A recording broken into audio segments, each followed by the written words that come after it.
eh, salah dalam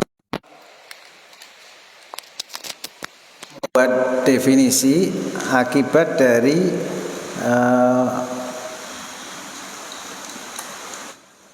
istilah-istilah yang kita pakai itu standarnya tidak sama. Misalkan begini, madrasah, kita mau memahami madrasah itu sebagai bagian dari bahasa Indonesia atau bahasa Arab. Karena kalau dalam bahasa Indonesia, madrasah itu sekolah yang berbasis agama di bawah departemen agama, itu madrasah. Tapi kalau madrasah dalam bahasa Arab itu artinya aliran pemikiran, school of thought, madhab, itu madrasah. Jadi dulu memang kata madrasah ini diambil dari bahasa Arab ke bahasa Indonesia, tapi kemudian maknanya menjadi bergeser. Sama juga dengan jahil, kata jahil. Kata jahil itu kalau di dalam bahasa Indonesia, definisi bahasa Indonesia, itu bahkan adalah orang yang bodoh dan yang suka iseng. Jadi kalau kita mengatakan orang ini jahil, itu melakukan hal-hal yang bodoh dan suka iseng gitu, mengisengin temennya, itu jahil. Tapi kalau di dalam bahasa Arab, jahl itu artinya lawan dari ilmu, mengetahui. Jadi tidak tahu. Nah, terserah kita mau mendefinisikan jahil itu dari segi bahasa Indonesia atau dari bahasa Arab. Tapi kalau dari bahasa Arab, jahil itu adalah ketidaktahuan. Ya. Kalau kemudian itu diterjemahkan ke bahasa Indonesia dengan kata bodoh, ya bisa kita pakai.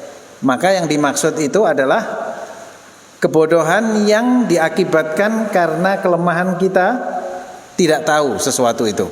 Maka itu disebut dengan jahil. Seperti pernah saya sampaikan, era di zaman Rasulullah itu disebut sebagai zaman jahiliyah, bukan zaman jahliyah. Jahil itu orangnya. Jahil itu orangnya. Jadi itu kalau dalam bentuk bahasa Arab itu isim fa'il. Era jahiliyah itu bukan era di mana orang-orang itu bodoh, nggak ngerti apa-apa. Justru tahu semua itu, pinter-pinter itu, ahli syair, ahli strategi. Itu Abu Lahab, Abu Jahal yang disebut Jahal itu pinter. Kalau nggak pinter, Nabi nggak susah ngadepin mereka itu. Betapa susahnya Nabi ngadepin mereka itu karena mereka itu pinter-pinter dan cerdas, bisa melakukan konspirasi, strategi, bagaimana caranya menghalangi dakwah Nabi dan lain-lain. Jadi berat yang dirasakan oleh Nabi itu. Tapi jahiliyah itu adalah sifat membodohi orang. Jadi dia pinter tapi membuat orang jadi bodoh. Seolah-olah bodoh, disuruh dipasangin patung-patung berhala, disuruh nyembah di situ, ya, disuruh datang ke situ, dipecah-pecah ini apa? Mereka itu bukan, katanya Al-Qur'an, wa idza sa'altahum man khalaqas samawati wal ard la yaqulunallah. Kalau kamu tanya kepada mereka, yang menciptakan langit dan bumi ini siapa? Mereka akan berkata Allah Subhanahu wa taala. Mereka itu bukan enggak percaya sama Allah, tapi mereka mengabaikan pengetahuan mereka dan keyakinan mereka itu demi kepentingan bisnis, kepentingan pribadi, kepentingan duniawi. Jadi mereka melakukan pembodohan terhadap masyarakat. Ya. Jadi orang itu di pura-pura bodoh lah, gitu. Pura-pura disuruh mengikuti kebodohan mereka. Seperti sekarang persis. Dunia ini disuruh mengikuti kepentingan satu kekuatan besar, didikte, disuruh begini, disuruh begitu. Lihat sekarang Eropa ini nggak punya pasokan gas, nggak punya pasokan BBM. Musim dingin mau datang, mereka kedinginan dan lain-lain. Hanya karena mereka dipaksa untuk menuruti kepentingan sekelompok kapitalis saja. Jadi ini pembodohan itu.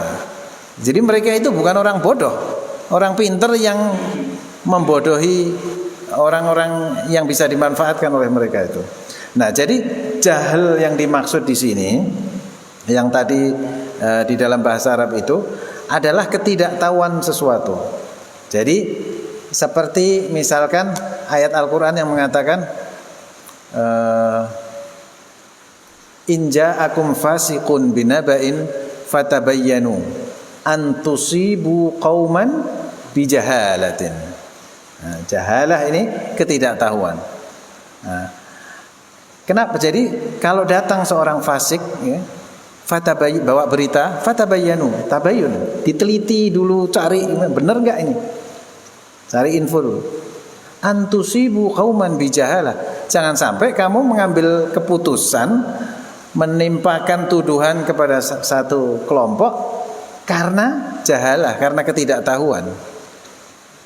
Fatusbihu ala ma fa'altum nadimin, lalu kamu menyesali apa yang telah kamu lakukan karena ketidaktahuan itu. Nah, jadi harus ditentukan dulu ini definisi kata ini berdasarkan bahasa pengertian bahasa Arabnya atau setelah diserap menjadi kata bahasa Indonesia. Betapa banyak kata dalam bahasa Arab kata dalam bahasa Indonesia yang diambil dari bahasa Arab, tapi setelah jadi bahasa Indonesia memiliki makna lain. Di antaranya fitnah. Ya, kata fitnah itu di dalam bahasa Arab tidak dikenal dalam bahasa Indonesia menimpakan tuduhan kepada seseorang atau sekelompok dengan tuduhan yang tidak benar. Itu bukan itu kalau fitnah dalam bahasa Arab. Dalam bahasa Arab fitnah itu ujian,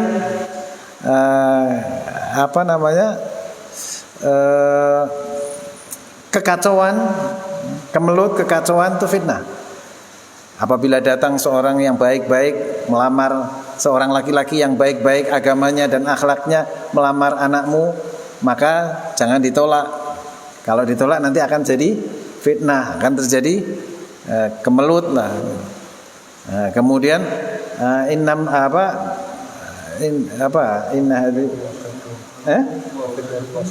al fitnatu asyaddu minal qatl. Fitnah itu lebih kejam, lebih keras daripada pembunuhan. Sehingga kita mengatakan kalau orang memfitnah orang memfitnah masih lebih mending daripada membunuh. Saya memfitnah seseorang ya, yang enggak salah, saya fitnah gitu. Sama saya membunuh orang ini. Lebih besar mana dosanya? Ya besar membunuh. Membunuh itu mematikan, menghilangkan nyawanya orang. Kalau saya memfitnah, orang itu bisa klarifikasi, bisa membela diri, ya. Saya bisa minta maaf, kemudian bagaimana bisa fitnah lebih kejam daripada pembunuhan? Lebih kejam pembunuhan daripada fitnah. Itu karena fitnah yang kita tangkap di dalam Al-Quran, kita maknai fitnah dalam bahasa Indonesia. Keliru.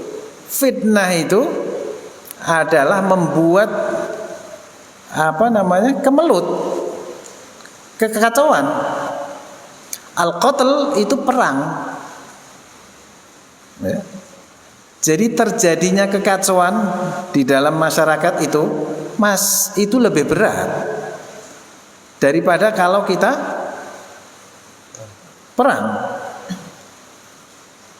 Asyaddu minal qatl atau akbaru minal qatl.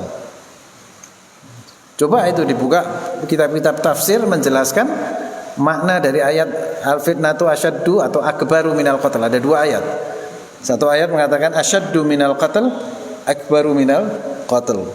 Nah, jadi karena seringkali kata serapan itu kemudian didefinisikan dalam bahasa, bukan bahasa aslinya tapi bahasa serapan yang sudah masuk ke bahasa Indonesia. Kata fitnah, terus kata apa lagi yang sudah bergeser maknanya di dalam dari makna asalnya ke dalam bahasa Indonesia. Itu ada dan banyak sekali. Nah, kemudian mengenai surat Al-Baqarah tadi ya, itu ketika Allah SWT menjelaskan mengenai sifat-sifat orang munafik, fi qulubihim marad, di dalam diri mereka itu ada penyakit. Penyakit apa? Senang kalau ngelihat orang lain tertimpa keburukan. Itu kan sakit, itu orang sakit itu. Karena keburukan itu tidak menguntungkan dia, dan tidak senang kalau orang lain mendapat kebaikan. Dan itu kalau orang lain dapat kebaikan sebetulnya tidak merugikan kita, tapi kita dipermainkan, hati kita ini dipermainkan oleh sifat kemunafikan ini, sifat hasad ini, ikut senang ketika orang lain menderita, ya, dan sedih kalau orang lain bahagia. Jadi ini dianggap hati yang nggak sehat, hati yang sakit. Jadi fi qulubihim marad, kata Allah SWT, fazadahumullahu marad, ditambah penyakit oleh Allah SWT. Walahum adzabun alimun bima kanu yaksibun, dan bagi mereka azab yang pedih.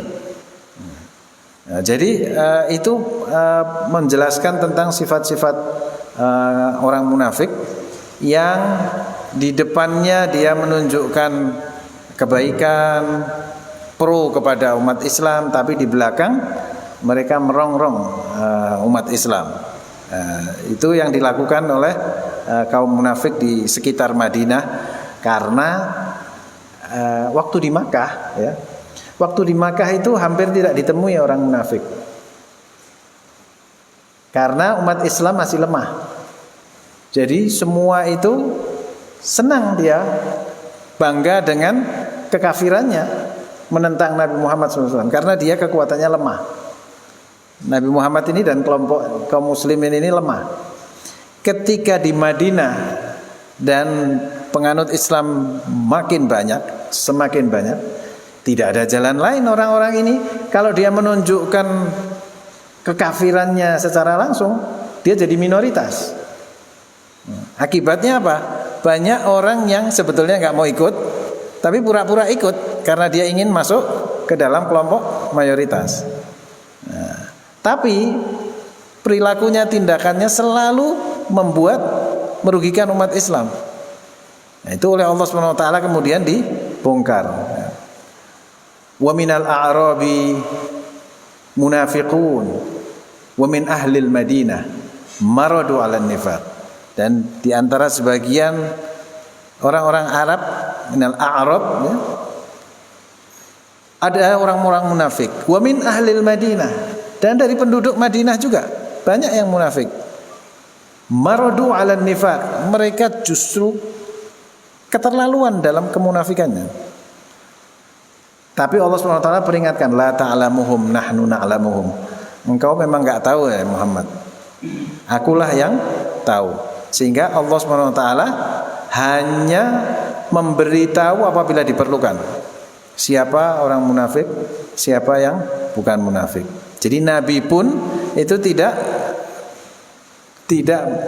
mengetahui dan tidak menunjukkan siapa orang munafik selain apa yang ditunjukkan Allah SWT kepada Nabi. Jadi saya kira itu Pak. Jadi ayat-ayat tadi, terus pemahaman kita tentang kata jahil dan lain-lain itu sesuai sama penggunaannya. Apakah itu di dalam hazanah bahasa Arab atau di dalam definisi bahasa Indonesia. Itu seringkali menyebabkan kita keliru. Betapa sudah lazimnya kata fitnah itu lebih kejam dari pembunuhan, dan itu sudah diulang-ulang di mana-mana. Padahal sebetulnya pengertian itu diambil dari potongan ayat dan dipahami secara keliru. Saya kira itu, Pak.